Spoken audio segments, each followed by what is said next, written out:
ఎందుకు ఇది నేను చెప్తున్నానంటే, చెప్పుకోవడానికి 4 సార్లు ముఖ్యమంత్రి అయ్యాడు చంద్రబాబు నాయుడు.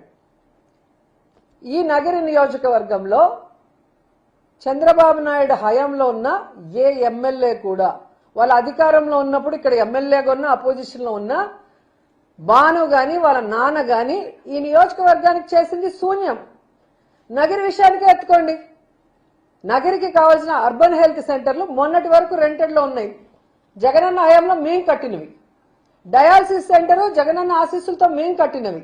పార్క్ మేం కట్టినది. ఎలక్ట్రిక్ క్రిమినేషన్ సెంటర్ మేం కట్టినది. టెంపుల్స్ మేం కట్టినది. పాలిటెక్నిక్ కాలేజ్ పుత్తూరులో మేం కట్టినది. షాదీ మహల్ మేం కట్టినది. టీటీడీ ద్వారా వడమాలపేటలో కళ్యాణ మండపం కట్టాము. ఇప్పుడు నగరి రూరల్లో బుగ్గాగ్రహారం దగ్గర మేమే కట్టాము.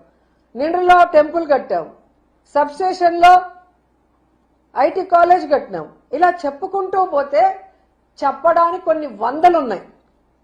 రైతు భరోసా కేంద్రాలు, సచివాలయాలు, అర్బన్ హెల్త్ సెంటర్లు అన్నీ కూడా చెప్పుకోవడానికి, విలేజ్ క్లినిక్లతో సహా, రోడ్లు, డ్రైన్లు, పేదవాడికి ఇళ్లతో సహా ఇవి మేము చేశామని గర్వంగా చెప్పడానికి, చూపించడానికి ఉన్నాయి.